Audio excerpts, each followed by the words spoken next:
Siemka, ja jestem Adacho. To, co zwisa z mojego kapelusza, to jest papier toaletowy, natomiast sam kapelusz jest prawdziwy. Jest on z Tajlandii. Sam w Tajlandii nie byłem, ale jest to długa historia, której prawdopodobnie byście nie zrozumieli. A tak naprawdę jest to historia, którą pewnie kojarzą starsi widzowie. Przecież ja jeszcze dostałem ten kapelusz! Natomiast nie tym kapeluszem się dzisiaj będę zajmował. Mógłbym w nim siedzieć dłużej, ale robi się w nim straszne echo, więc stwierdziłem, że po prostu założę go dzisiaj dla waszej uciechy. Bo dzisiaj o uciechach i o uchichach i o Itachich i o Saskach i o Madarach będziemy sobie rozmawiać, bo jest to odcinek przemyśleń z Naruto, który nagrywam nieco szybciej niż myślałem, że będę nagrywał, bo jak się okazało, ten ark, który myślałem, że ma 30 odcinków, tak naprawdę ma w środku, no z tego co kojarzę, 3 arki pomniejsze. Na początku informacja, którą znalazłem w internecie, to to, że od 113 odcinka do 143 mamy po prostu kolejną sagę. No i potem w komentarzach przeczytałem, za co dziękuję jednemu widzowi, przepraszam, nie pamiętam kto to konkretnie napisał, że ten ark kończy się po 126 odcinku. Kolejny zaczyna, i to już sobie sam doczytałem, serię Kronik Jirai, których trochę się obawiam, w sensie fakt, że to zostało tam umiejscowione, jakby łączę trochę kropki i boję się obecnie trochę o Jiraiya.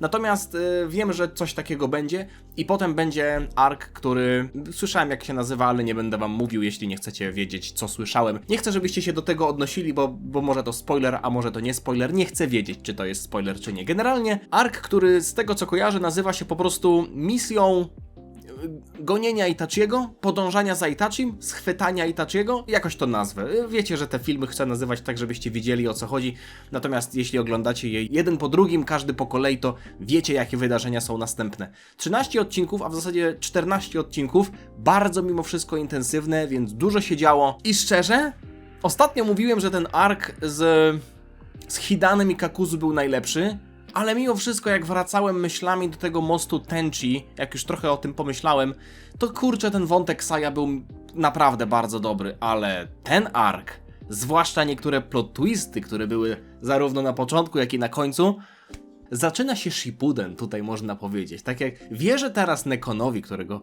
po raz kolejny pozdrawiam, który pewnie będzie oglądał ten film, który mówił, że teraz się zaczyna dopiero Shippuden. Jestem najarany, ale zacznijmy sobie od początku. Mimo wszystko pierwsze i najważniejsze podziękowania dla was za całą aktywność, za wszystkie komentarze, za wszystkie łapki w górę, dla wszystkich nowych wspierających również dziękuję. Mam nadzieję, że te filmy wam się podobają.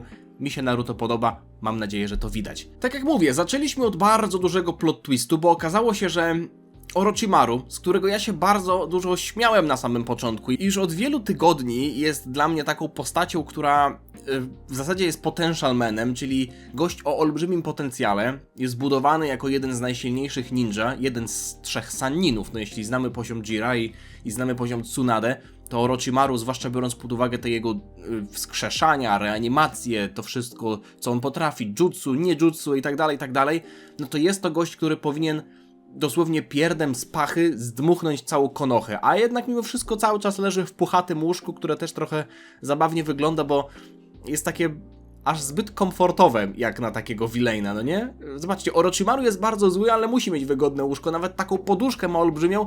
Zastanawia mnie to, czy Kabuto na przykład przed snem Orochimaru bierze tę poduszkę i tak ten puch układa, no nie? Jak mama synkowi układa poduszkę. Dobrze, panie Orochimaru, proszę już spać. No i wtedy pojawił się ten wątek tego, że Sasuke ma być przejęty przez Orochimaru. Bardzo nie chciałem, żeby tak było. Sporo w ogóle przemyśleń w trakcie oglądania pojawiało się w mojej głowie i niektóre z nich dostały swoją odpowiedź. Mimo wszystko chciałbym wam powiedzieć o tym, co też myślałem w danej chwili. Możecie mi wierzyć lub nie, na kilka rzeczy wpadłem sam, w kilku rzeczach miałem, wydaje mi się, rację, w kilku rzeczach nie miałem racji, ale w tamtym momencie bardzo chciałem, żeby Orochimaru jednak nie przejmował Sasuke i żeby Sasuke nie znikał z historii, bo to byłoby bez sensu, bo po pierwsze wątek jego zemsty zostałby nierozwiązany, nawet jeśli Orochimaru w ciele Sasuke zabiłby Itachiego, dla mnie to nie byłoby satysfakcjonujące. Druga rzecz jest taka, że wątek ratowania Sasuke, który jest ciągnięty jeszcze od pierwszej serii, byłby wręcz jakby skasowany.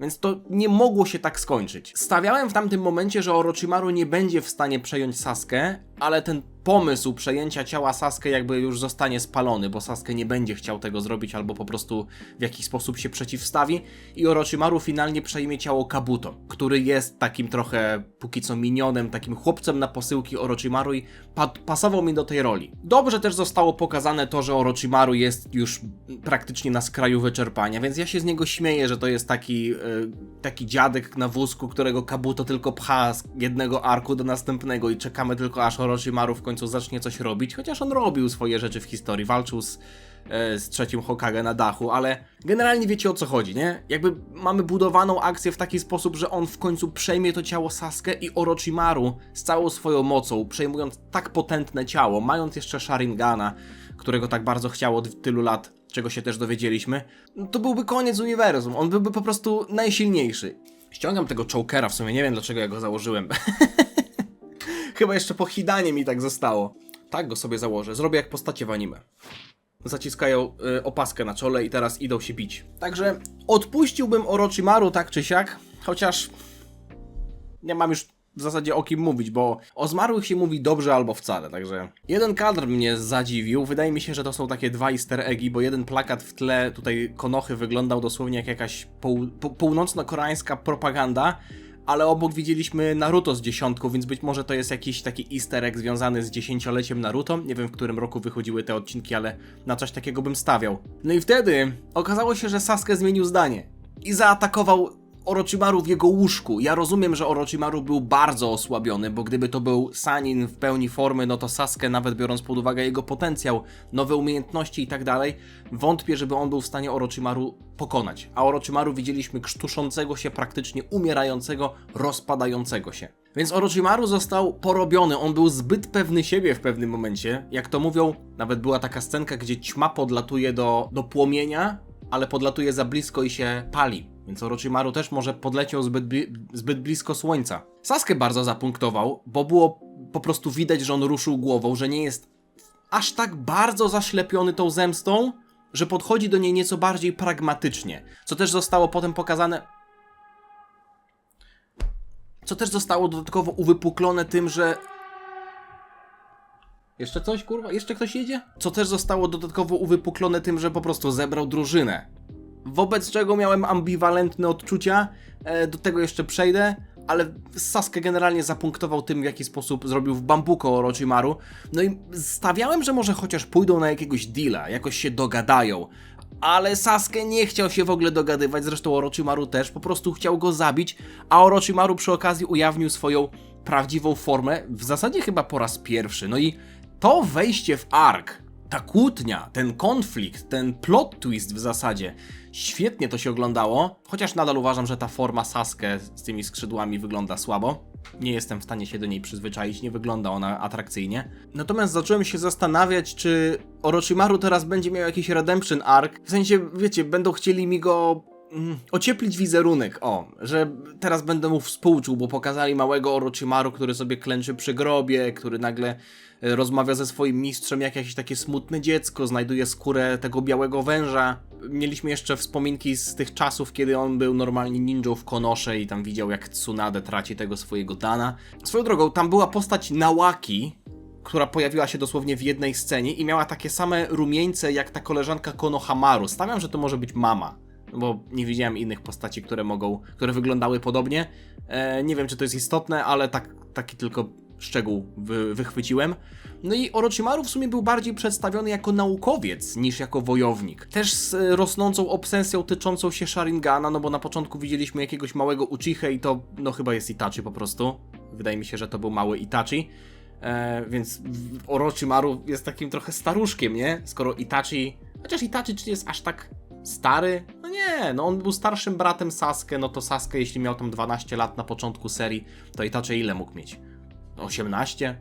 No to Itachi w sumie nie jest aż ten. Znaczy ja sobie tak wymyśliłem ten wiek, więc nie wiem czy to jest prawda. Ale ogólnie ten lore Orochimarowy był całkiem fajny, bo też wyjaśnił to i w jaki sposób powiedzmy Orochimaru do tego doszedł. Chciał osiągnąć wszystkie jutsu, ale musiał przedłużyć życie, bo w trakcie jednego życia nie byłby w stanie ich wszystkich poznać. No i to uczucie, ta chęć w nim rosła stopniowo.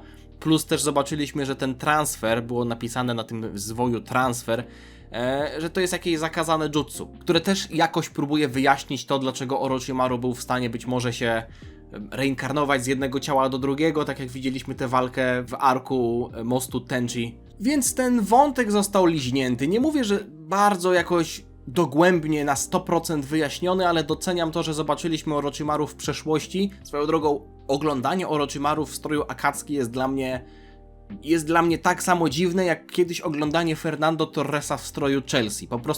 Po prostu wygląda, jakby tam nie pasował. Chociaż sytuacja z Orochimaru jest trochę inna, no bo Orochimaru był kiedyś w Akatsuki, a my teraz oglądamy to, co się działo. To nie jest tak, że on do nich dołączył i wygląda dziwnie, ale po prostu jestem przyzwyczajony do tego, że on chodzi w tym szlafroku, w tej swojej piżamie. Zobaczyliśmy też Paina po raz pierwszy. Już wiedziałem, że to jest Pain, no bo po prostu się domyśliłem. Rozbawiło mnie to, jak zobaczyliśmy, jakie Orochimaru ma tipsy. To będzie mocna teoria, ale stawiam, że jeśli Orochimaru do dzisiaj ma takie tipsy i jest był w zasadzie w takim już opłakanym stanie, że wiecie, Kabuto musiał się nim zajmować, nie zdziwiłbym się, gdyby to Kabuto był odpowiedzialny za to, żeby podcierać Orochimaru. Przepraszam, że to powiedziałem, ale jak w takich Mam nadzieję, że Kabuto dobrze płacili za tę robotę. No i potem największy plot twist, moi drodzy. A może nie największy, tych odcinków największy. Orochimaru pocięty. Ja się dosłownie zastanawiałem, czy Orochimaru da się zabić, a Sasuke wleciał do jego pokoju, zastał go w jego łóżku i go wziął i pociął. I to nawet się przy tym nie spocił. Chwilę później kolejny plot twist, bo okazało się, że Orochimaru jest jednak jakby nieśmiertelny, czyli może jednak zje Sasuke, może jednak przejmie jego ciało, zwłaszcza biorąc pod uwagę, że zaprosił go do tej wewnętrznej przestrzeni, gdzie widzieliśmy też poprzednie ciała, które przejął Orochimaru. I tutaj jest jedna ważna kwestia, którą zauważyłem i chcę się przy niej tutaj na momencik zatrzymać. Widzieliśmy w tej siedzibie Orochimaru rękę, która miała pierścień, wydaje mi się, że Akatsuki. Czyli stawiam, że to jest ciało Orochimaru, które miał wtedy, kiedy był jeszcze w Akatsuki. No już je stracił, już jakby musiał zmienić ciało, więc to jest resztka tego ciała, ale ten pierścień dalej jest. I to jest odpowiedź na to, dlaczego w Akatsuki nadal jest 9 osób. Bo oni nie mogą sobie zrekrutować tak kogoś, bo ktoś odszedł i dobra, otwieramy casting i ktoś przychodzi, tylko warunkiem tego członkostwa jest posiadanie tego pierścienia, bo on jest odpowiedzialny też za to, żeby w tej komorze, w tej grocie, gdzie jest ta bestia, aktywować to kanji. Ja zauważyłem tutaj, że to kanji, z tego co dobrze widzę, oznacza niebo. Nie pamiętam, czy ktoś inny z Akatsuki miał kanji niebo, bo tam mieli północ, południe, wiatr, deszcz i tak dalej, różne takie rzeczy. I też chciałem zwrócić uwagę na to, na którym palcu jest ten pierścień. Bo ciekawe, pierścień na tej ręce domniemanego ciała poprzedniego Orochimaru jest na małym palcu lewej ręki. I to jest dokładnie ten sam palec, który jest pusty, kiedy widzimy ten rytuał wyciągania bestii ogoniastych, no nie? Jak Akatsuki stoją na tych palcach, to wszystkie się świecą, prócz małego palca lewej ręki, czyli dokładnie tego, na którym pierścień jest, na którym podejrzewam Orochimaru nosił swój pierścień. W zasadzie nie podejrzewam, bo widzimy to w retrospekcji, jak próbował zaatakować Itachiego, że ma pierścień na tym palcu. Ale co mi nie pasuje w tej teorii, to, że widzimy zarówno Deidare i Hidana, którzy nosili pierścienie na palcu wskazującym prawej ręki, chyba że źle zauważyłem, więc oni tak naprawdę noszą pierścień na tym samym palcu, a to niemożliwe, no bo przecież są jednocześnie, prawda, członkami. Rzucam tylko informacje, które udało mi się albo tak wyciągnąć, albo których jestem prawie pewien, albo które gdzieś tam, powiedzmy, zauważyłem. Co z tym dalej zrobić, nie do końca wiem. Nie mam prawa wiedzieć, o co chodzi z tymi kanji, natomiast nie wchodziłem aż tak głęboko. No i widzieliśmy potem, jak Sasuke wychodzi z tego pokoju, spotyka Kabuto i bardzo enigmatycznie też ta scena mi się podobała. Mówi, że jak myślisz, kto tutaj przed tobą stoi? No i ten ultimate flex, kiedy Sasuke za pomocą Sharingana dosłownie puszcza replay, jak zgnoił Orochimaru na jego własnym podwórku. No Sasuke zrobił się takim kozakiem, ja naprawdę chciałem, żeby on został sobą, bo moim zdaniem dla fabuły byłoby lepiej, gdyby Sasuke został Sasuke, niż gdyby Orochimaru został Orochimaru. Z tych powodów, o których mówiłem na samym początku. Ale jak się okazało, że Sasuke dosłownie bez żadnego problemu, stojąc sobie na chillku, zabił Orochimaru w jego głowie, ja wtedy powiedziałem sobie, jeśli to jest faktycznie śmierć Orochimaru, to jest autentycznie największy potential man, jakiego znam w anime. Gość potencjał. Nic w zasadzie wielkiego nie zrobił, tylko słyszeliśmy o tym, co mógłby zrobić albo jak jest silny. Okej, te jego umiejętności regeneracji, to było imponujące, ale cały Orochimaru był budowany na bazie tego, że on chce przejąć Sasuke i jak to zrobi, to będzie kurwa wielki. I nie przejął w końcu, Sasuke go zabił. No ale Sasuke został przez tę scenę zbudowany niemożebnie.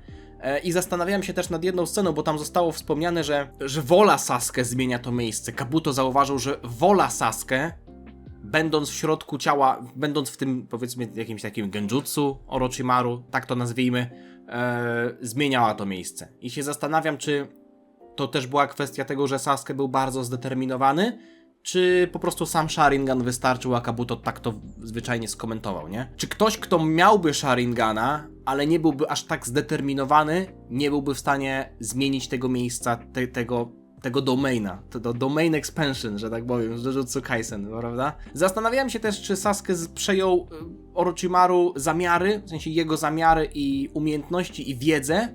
Umiejętności trochę tak, co potem zobaczyliśmy. Wiedzę być może też, ale zamiary? Chyba nie. No widzieliśmy, że on dalej chce po prostu się zemścić na Itachim i co dalej, to nie wiadomo. Okazało się, że nawet sobie troszeczkę tych kolegów znalazł przez te 3 lata bycia w tamtej siedzibie, bo kilka osób, które on jakby wziął do drużyny, już go znały. Trochę to były dziwne osoby.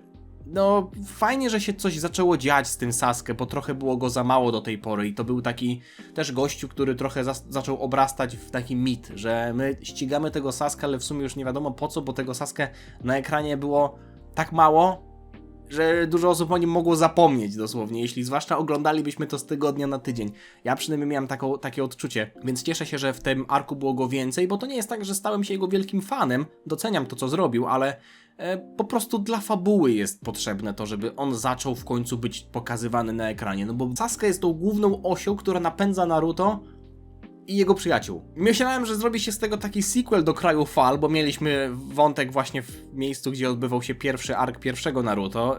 Podobało mi się też, że zobaczyliśmy ten wielki most Naruto i Sasuke sobie tak to obserwował. Pewnie się zastanawiał. Widzieliśmy też retrospekcję, że przypominał sobie tamte sceny, ale nie mogłem się trochę przekonać do tego, nie pamiętam, Suigetsu, on się tak nazywa, coś takiego? Fioletowo ubranego tego rybiego gościa. Jakoś tak jego charakter nie był odpychający, ale design trochę był. Jest. No, design tego gościa jest trochę odpychający, nie podoba mi się. Podobała mi się mimo wszystko akcja z niepenetrowalnym zamkiem, jak dosłownie sekundę później widzimy, że jednak zamek jest penetrowalny i Sasuke siedzi sobie w sypialni śpiącego szefa mafii.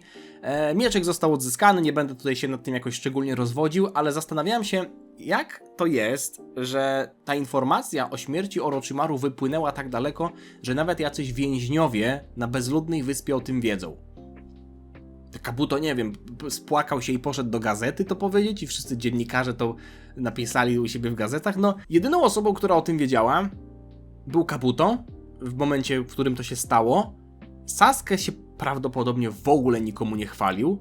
Suigetsu, jak już chodził z Sasuke, to w zasadzie nie miał momentów, żeby gdzieś chodził samemu i paplał, zwłaszcza, że oni jak już przyszli, to ta wiedza już gdzieś funkcjonowała. Ale nie wiem, może szpiedzy? Jakiś Anbu, Black Anbu, może coś tam innego, no może Kabuto się wypaplał, nie? Nie wiem, o co chodzi. A może ktoś to wyczuł, no tam były sceny, że niektórzy to wyczuwali, ale to były tylko takie przeczucia, żeby od razu plotkę puszczać i żeby ona dochodziła tak szybko na jakąś bezludną wyspę, do więźniów, którzy z nikim nie gadają. Zresztą nieważne, ja się nie czepiam, tylko się tak zastanawiam głośno. Trochę mnie to zaczęło dziwić, że Sasuke chce mieć własną ekipę do tego, żeby się zemścić na Itachim. Ja rozumiem, że chociażby ta Karin miała dobry węch, że Suigetsu był... W zasadzie, no nie wiem, no mam ten miecz, jest silny, okej. Jugo też jest silny. Może najpierw skupmy się na tej Karin, bo odnośnie jej designu, bo design jak design, wielkim fanem nie jestem. Czułem od samego początku, że będzie przemądrzała i tak, chodzi mi o okulary. Jestem świadomy tego, że sam noszę okulary, ale tak kształt tych okularów. Kształt tych okularów od razu krzyczał, jestem przemądrzała. Jestem opryskliwa, nie? Chociaż dziwiło mnie to, jak się troszeczkę pchała na... Przepraszam za ten żart, na siusiakę. Widać było, że ona się po prostu... Widać było to w momencie, jak się zamknęła z nim razem w pokoju, że się po prostu pcha. Fajnie, że ten Suigetsu wypuścił normalnie więźniów, a nie, że ich zabił tak bez powodu. To było miłe, w ogóle to wyjdzie teraz, że Sasuke jest jakimś bohaterem narodowym, że wypuszcza więźniów, uwalnia ucieśnionych i tak dalej. Jeszcze żeby przy okazji dupeczkę znalazł, tylko trochę dziwną, ale skille ma fajne. I powiem wam, że tak czułem, że teraz wchodzimy w inną epokę w Naruto. Może nie erę, ale że pojawiła się taka nowa epoka w Naruto. Rozdział, może to lepsze słowo. Epoka to byłaby może jak Akatsuki by przestało istnieć, ale śmierć Orochimaru to jest bardzo duże wydarzenie na osi czasu. I Sasuke, który wychodzi w końcu z piwnicy, zdobywa kolegów i idzie po Itachiego, to jest zupełnie inny klimat niż to, co mieliśmy przez ostatnie arki. Tak przynajmniej czuję. Jest to odważny progres. Sama śmierć Orochimaru, uśmiercenie takiej postaci to jest bardzo odważny progres, jeśli chodzi o pisanie historii, także doceniam to. I ogólnie z perspektywy czasu uważam, że ten ark był naprawdę bardzo dobry, więc był to motyw, powiedzmy, który wykiełkował, nie? Dał owoce. Nawet mieliśmy powrót Kimimaro, chociaż taki troszeczkę, nie chcę użyć słowa wybrakowany, ale Kimimaro w zasadzie sam z siebie nie został rozwinięty, tylko został wrzucony po to, żeby Jugo jakoś rozwinąć i żeby sprowokować Jugo do tego, żeby on podążał za Sasuke, w którym widział trochę reinkarnację Kimimaro. Zlot absolwentów się zrobił, bo mieliśmy wspominkę o Zabuzie, odcinek później Kimimaro.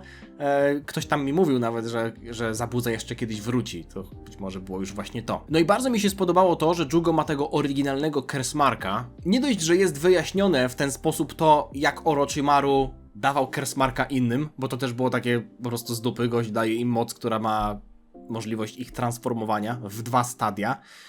Jest to wyjaśnione, pobrał DNA. W zasadzie wydaje mi się, że to mógł pobrać DNA i na bazie tego zrobić takie skopiowane Kersmarki. I się zastanawiam, czy to, co ma Jugo, to oryginalnie, to jest jakieś Kekkei Genkai? Czy to jest po prostu cecha jego rasy? Jeśli mogę tak powiedzieć, czy to jest jego oryginalna cecha? Bo Kersmark do tej pory nigdy nie był nazywany Kekkei Genkai, no nie? Więc to nie wygląda jak jakieś jutsu, to jest po prostu bardziej transformacja, tak to widzę. Ale wiecie co? Byłoby fajnie, gdyby Jugo znał judo. Nie, żartuję. Gdyby Jugo miał, jako że ma tego oryginalnego Kersmarka, miał na przykład jeszcze jeden stopień transformacji. Bo wiecie, okazałoby się na przykład, że kopiując jego DNA nie da się w 100% odtworzyć tego, co potrafi sam Jugo, więc zrobili takiego udawanego Kersmarka, tak jak na przykład Kakashi ma prawdziwego Sharingana, ale nie jest w stanie z niego korzystać tak dobrze jak Uchiha, no nie? Więc tak samo tutaj Kersmark, który jest skopiowany, ma pierwszy stopień transformacji, drugi, ale trzeci jest już zarezerwowany tylko i wyłącznie dla Jugo, jako dla tego gościa, który ma oryginalnego Kersmarka. Szczerze, gdybym miał postawić pieniądze na jakąś taką teorię, daję 2 dychy. Daję 2 dychy na to, że tak będzie, że Jugo ma jeszcze 1 stopień. Chociaż wiecie, co mnie zdziwiło? Że ja myślałem, że Jugo się pojawił przed tym więzieniem i Sasuke go nagle zabił. I oni nie poznali, że to jest Jugo, bo gość się jakiś rudy pojawił, Sasuke go przeciął, on upada i oni mówią, dobra, idziemy po tego Jugo. Ja mówię, kurwa, przecież wyście tego Jugo zabili.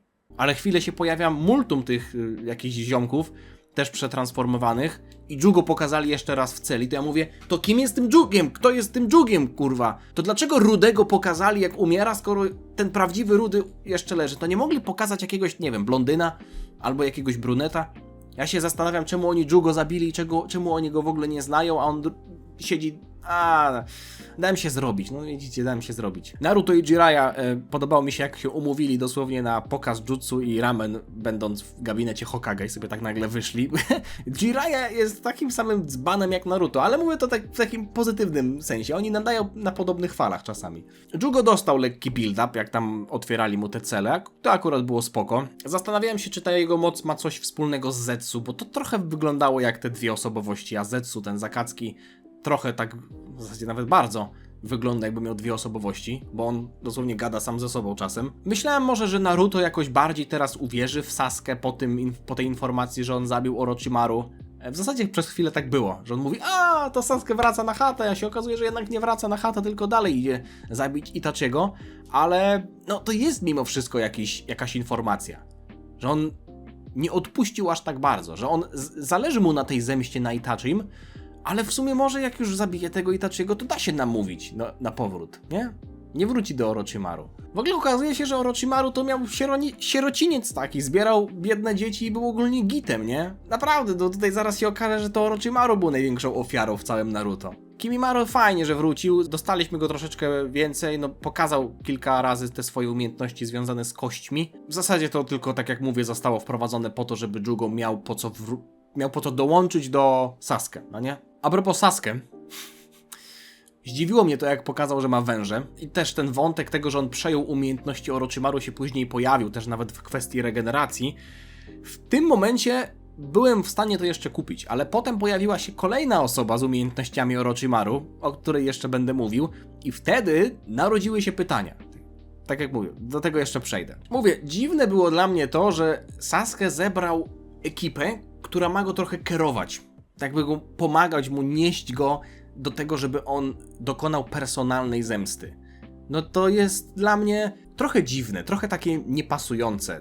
Trochę się tak samo czuję jak wtedy, kiedy Sasuke mówił, że nawet jak Orochimaru przejmie moje ciało i to nie będę już ja, ale zabiję będąc w moim ciele Itachiego, to dla mnie zemsta będzie spełniona. No to nie będziesz ty.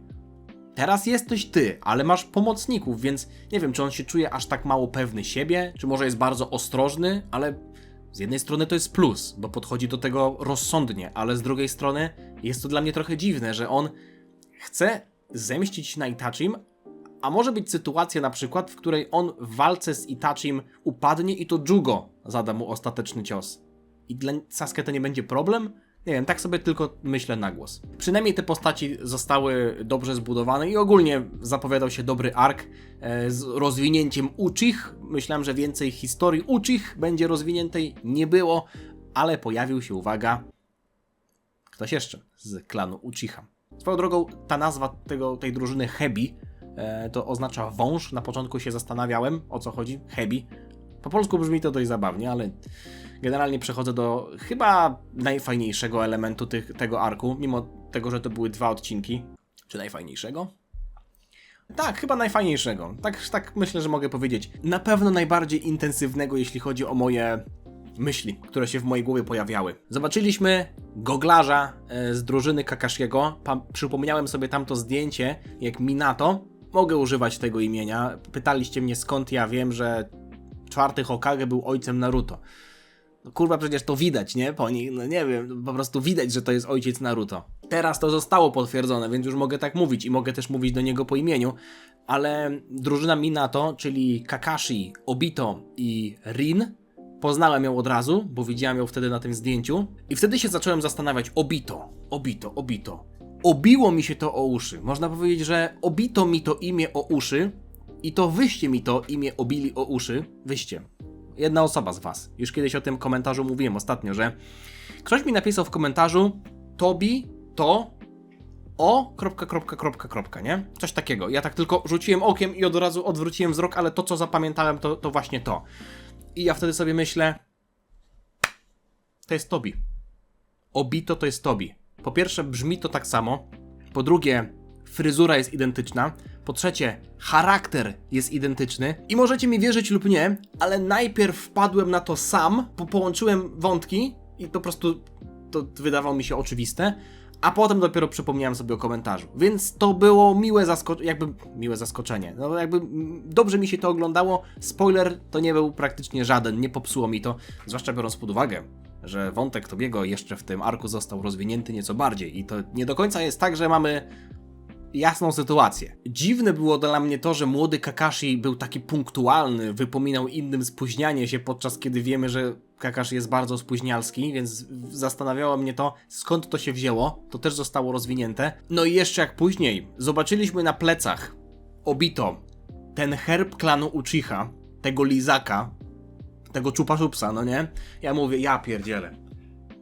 Tobi z Sharinganem, Tobi Uchiha z Sharinganem, to już było dla mnie za mocne. Jak to zobaczyłem, to zrobiłem duże oczy, bo tego akurat nie wiedziałem.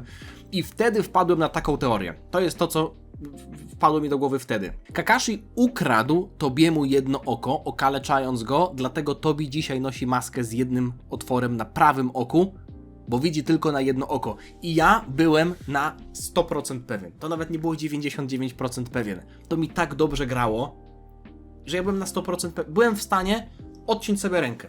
Albo nawet 2, jak Deidara, żeby postawić wszystko na to, że ta teoria ma sens. I wtedy sobie myślałem, że może Obito, jako że jest też Uchihą, Może wszedł do Akatsuki, żeby zbliżyć się do Itachiego i w jakimś momencie go zabić, bo też chce zemścić się na nim za to, że on wybił cały klan Uchiha. No tutaj mamy wątek jeszcze nierozwinięty, ale potem moją uwagę kompletnie odwrócił Minato. Ja pierdzielę, ja go chciałem tak bardzo zobaczyć w akcji. Myślałem, że on pierdyknie jakiegoś Hyper Rasengana razy 10 z 20-krotnym Kaiokenem i błyskawiczną transmisją. Nie było tak, ale zrobił nawet lepszy. Ja pierdzielę. Ja zobaczyłem 10 sekund w akcji Minato i dla mnie on już jest gołtem. Jakaś kurwa teleportacja. Jak oni jeszcze mówili, że aha, to ty jesteś ten żółty błysk z Konochy. Mój stary mówił, żebym na ciebie uważał. To jak tatuś Frizy mówił do Frizy, żeby ten uważał na Birusa i Majin Buu. Ja już wiem, dlaczego, jak była walka Hiruzena i Orochimaru na dachu i Orochimaru wypuszczał trumny i wypuścił jedną, dwie, gdzie były ciała pierwszego i drugiego Hokage i chciał wypuścić trzecią i Hiruzen mówił, kurwa, tylko nie to. Tylko nie mogę dopuścić do tego, żeby ta trzecia trumna wyszła, bo tam prawdopodobnie było ciało czwartego Hokage i jeśli ono byłoby chociaż trochę silne, tak jak Minato na tych flashbackach, koniec. To jest Konoha Crash. Konoha Crashed wtedy by było. Kilka słów na temat ojca Kakashiego, czyli Sakumo Hatake, Biały Kieł. Ciekawostka brzmi tak. W okolicach 2007 bodajże roku, bo to był jeden z moich pierwszych obozów judo, po obozie judo mój tata mnie odebrał w Borowicach koło Karpacza. Pojechaliśmy na kilka dni do Karpacza z moim tatą i nocowaliśmy w pensjonacie, który nazywał się Biały Kieł. Też coś mam z Naruto, moi drodzy. To był mój pierwszy kontakt z Naruto w życiu. No i co ciekawe, ojciec Kakashiego nie miał maski na twarzy, więc to nie jest jakoś genetycznie nie są brzydcy na przykład, albo nie mają, nie wiem, nie mają takich nosów, albo nie mają krzywych zębów, że się wstydzą i noszą maskę. Kakashi od małego nosił maskę, a ojciec nie nosił maski, więc jestem ciekaw, o co chodzi z tą maską. I nie kupuję to, że w tamtym filerze, że ma pod spodem drugą maskę. Chcę wiedzieć, znaczy, okej, może powinienem ugryźć się w język. Nie mówcie mi, dobra? Nie mówcie mi. Po prostu idźmy dalej. Zresztą kiedyś mi powiedzieliście, że Kakashi też ma mroczną przeszłość. Ja tam sam się domyśliłem, bo on też mówił bezpośrednio do Sasuke, że on, czy tam do Naruto? Nie, do Sasuke chyba to mówił, że on też stracił przyjaciół w życiu.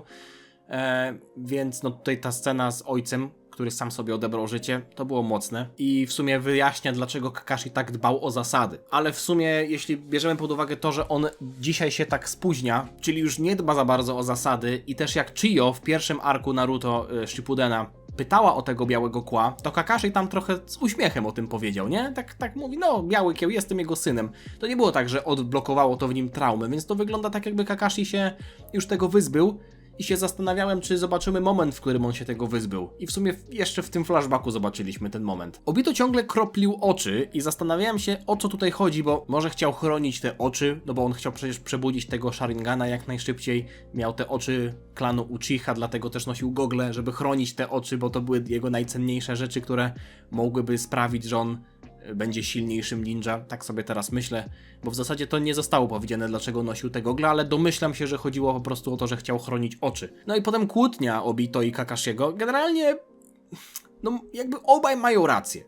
Można zrozumieć jednego i drugiego, kiedy Kakashi mówił, że misja jest najważniejsza, okej, ale no z drugiej strony Obito chciał ratować koleżankę i też miał rację. Więc trudno jest mi tutaj wybrać stronę, chociaż fajnie, że Kakashi wrócił uratować Obito, no i kurde, blizna Kakashiego. W końcu zobaczyliśmy, o co chodziło z tą blizną Kakashiego. Ja w ogóle zapomniałem, że on ma bliznę na swoim lewym oku, więc zapomniałem, że taka scena musi się gdzieś pojawić.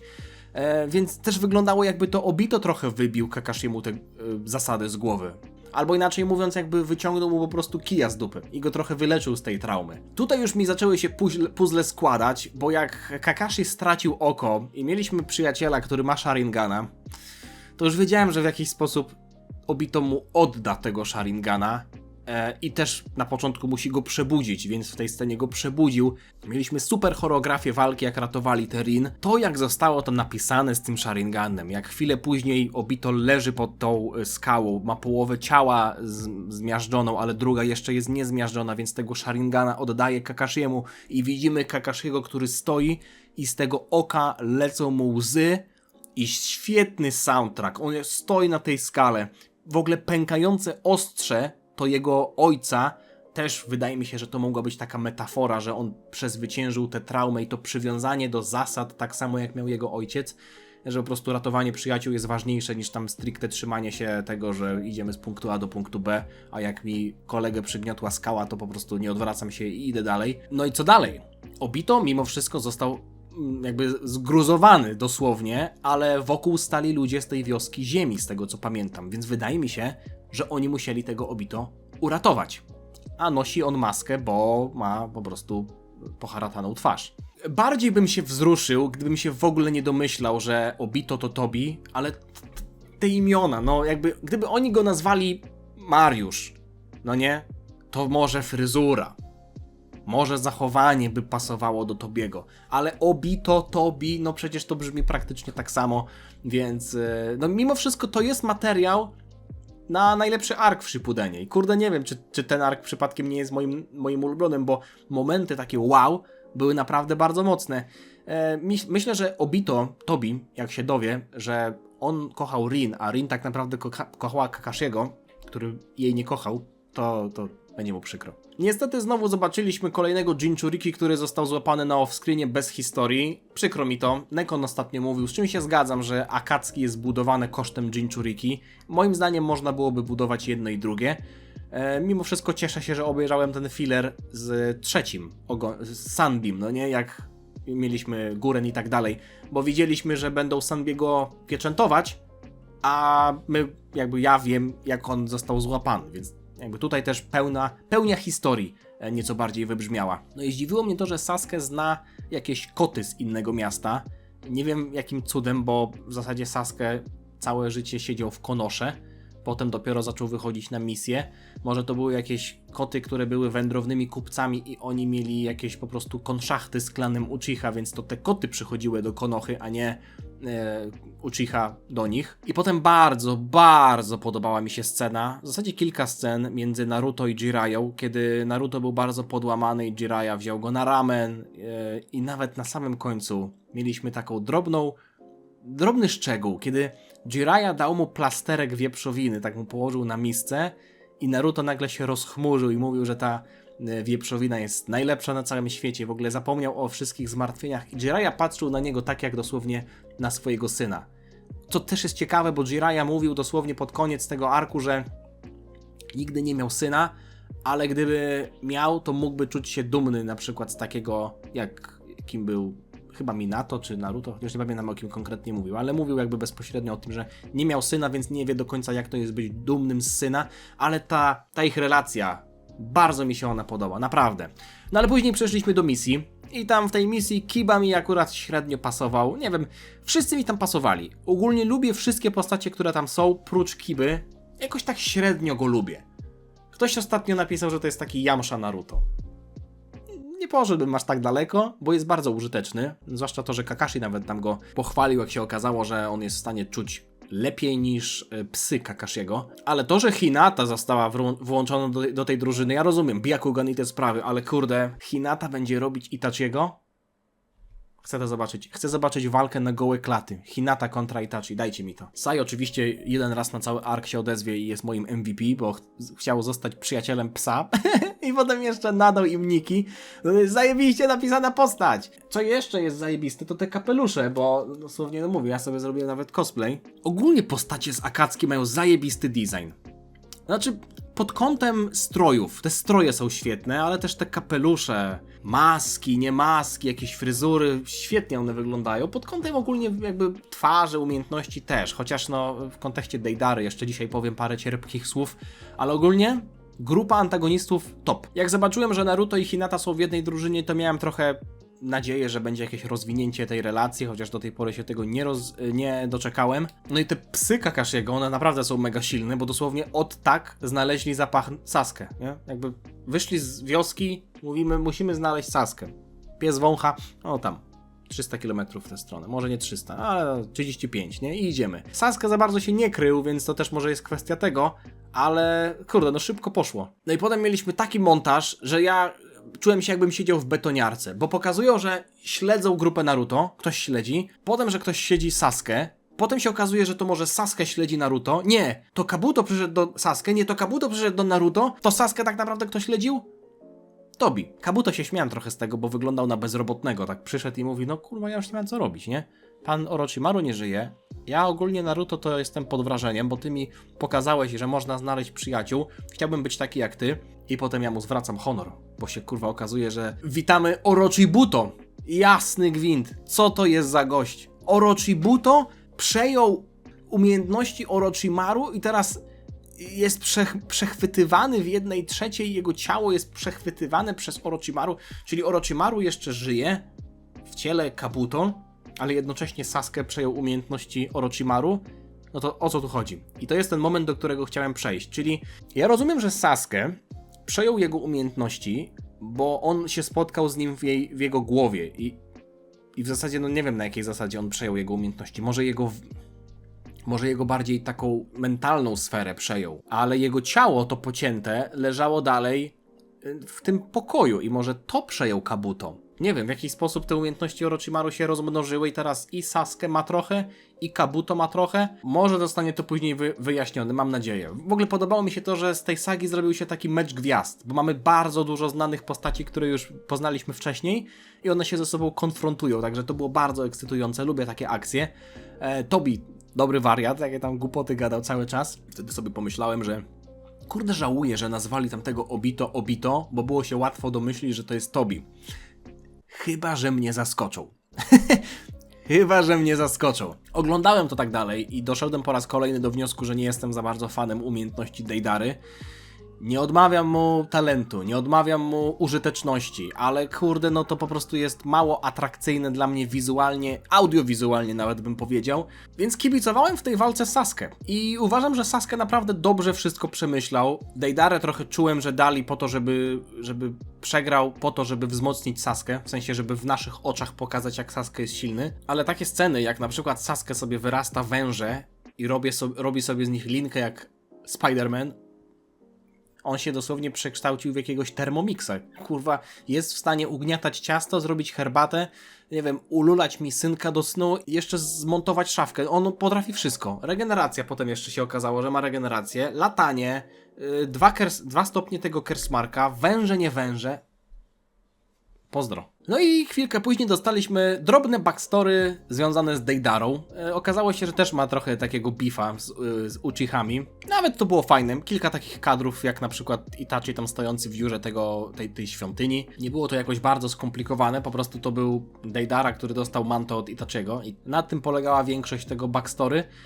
No i później Deidara zaczął rzucić całą tę pozostałą mordoklejkę. Ja aż tak mówię, oczywiście, że gigant, bo w Naruto te walki gigantów to jest norma, bo albo mamy te wielkie bestie przywołane, jak Gama Bunta i tak dalej, albo mamy bestie ogoniaste, albo potem Susano, wiem, że coś takiego będzie, a czasem po prostu żygowiny Deidary. Bardzo mnie zdziwiło to mimo wszystko, że ten klon nie wybuchł tak tradycyjnie, tylko dosłownie żywe istoty zaczęły wybuchać i podobało mi się to, jak zostało to wytłumaczone, że po prostu gość zrobił wybuchające bakterie. Mieliśmy tam po raz kolejny te retrospekcje z poprzedniego odcinka, czyli to backstory Deidary, który widzieliśmy dosłownie, tak jak mówię, odcinek temu, ale już machnąłem na tą ręką. Tak samo jak na to, że Sasuke sobie lata jak ptak. Jak ptak. Jak ptak. Pozdrawiam młodego Yanga i fanów młodego Yanga. Mieliśmy 2 razy w ciągu 5 minut taki sam motyw, że Sasuke niby przeżył i za Deidarą się pojawiają te 2 Sharingany, także trochę to było monotonne, chociaż no to nie było aż tak złe. Generalnie Sasuke bardzo zaimponował, jak się zresztą też rozgadał trochę, tłumacząc całą fabułę. Zawsze mnie to bawi, jak gość, który za bardzo nic nie mówi, dla widzów musi wytłumaczyć, co się właśnie wydarzyło. Dobrze było to wytłumaczone, bo mieliśmy zawarte tutaj kontry typów, no i nawet to, że on rzucił miecz specjalnie, to było dla 2 powodów, żeby się wybić, ale też żeby sprawdzić, czy faktycznie będzie w stanie rozbroić tę bombę. No świetnie to rozegrał. Tak samo fajny był motyw z ustami na klacie Deidary. Jak on już przygotowywał się do tego wybuchu, to zastanawiałem się, jak Sasuke tego uniknie. Może zrobi tak jak Ten Shinhan podczas 23 Tenkaichi Budokai zrobił dziurę w ziemi i wszyscy się tam skryli, kiedy Piccolo Junior robił taki wybuch, co zniszczył całą wyspę. To było trochę dziwne, bo to wyglądało tak, jakby wybuch szedł tylko w bok, a oni byli 2 metry pod ziemią i już nie byli ranni w związku z tym. Umiejętność z tym samozniszczeniem w zasadzie jest dość dziwna i to też czuję, że nie zostało jakoś dosadnie wytłumaczone, bo gość nagle zrobił się przezroczysty i zmienił się w jakiegoś futrzaka, w jakiegoś pluszaka, który nagle wybuchł. To wyglądało trochę jak taka esencja, jak Sasori miał taką esencję życia, ona była bardziej taka mechaniczna, ale Kakuzu też miał przecież te serca, które były jego esencją.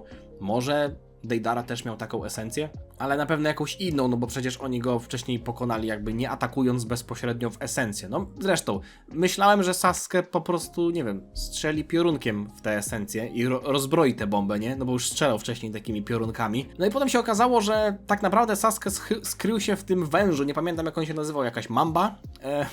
Czarna mamba? Wydaje mi się, że to musiał być taki plan B Sasuke, którym się on też musiał podzielić z Suigetsu, bo on dosłownie rozwinął zwrój, polał kroplą krwi, przywołał Sasuke i węża, jakby wiedział, że Sasuke tam będzie, nie? Mamba też miała Sharingana przez chwilę, ale później zostało wytłumaczone, że Sasuke dosłownie omamił węża Orochimaru Sharinganem. No Sharingan jest budowany po prostu co odcinek wręcz. Zastanawiało mnie to też, dlaczego Itachi wie, że Sasuke nie zginął. Może wie, że Sasuke jest tak silny, że nie przegrałby z Deidarą, może to jest tylko przeczucie, a może też w jakiś sposób to czuje. Może mają jakąś braterską więź, no nie? Zresztą Jiraiya, Tsunade i kilka innych osób też coś tam poczuło. Itachi zresztą też, jak Orochimaru ginął, więc może coś jest na rzeczy. Podoba mi się to, że nasza ekipa, jak dobiega na miejsce, gdzie coś się właśnie wydarzyło, 5 minut i oni wszystko już wiedzą. Nawet nie 5 minut. 15 sekund dosłownie mija i oni mówią: okej, tu się bił Sasuke, bił się z Deidarą, więc pewnie też był inny Akatsuki, poszli w tę stronę, wszystko wiemy, jakbyśmy dosłownie oglądali poprzednie 3 odcinki. Autentycznie mi się to podoba, bo jakby omijamy takie zbędne tłumaczenie tego, dochodzenie do tego, żeby postacie się dowiedziały, co się wydarzyło, a my już wiemy, że to się wydarzyło, więc tylko tracimy czas. No i moi drodzy, mamy ostatniego członka, w zasadzie członkini Akatsuki. Jest nią niebieskowłosa kobietka z czerwonymi oczami i ja już oczu się nie będę czepiał, bo Kurenai też ma czerwone oczy. Może to dobre połączenie, teraz tak sobie myślę. No ale mówię, oczu się w tym anime nie będę czepiał, bo dosłownie chwilę później zobaczyliśmy Paina, który ma oczy jak przekrojona cebula. Jugo jak Android 16 w ogóle stał z ptaszkami. Też jest silny i też jest rudy, także pasuje. No ale później... Moi drodzy, ja pierdzielę. Aż musiałem... To był moment, w którym musiałem aż zatrzymać odcinek i troszkę pochodzić. Nie żeby to jakoś rozchodzić, ale żeby tak poukładać to sobie wszystko w głowie. Szefem Akatsuki jest Tobi i Tobi to jest Madara Uchiha.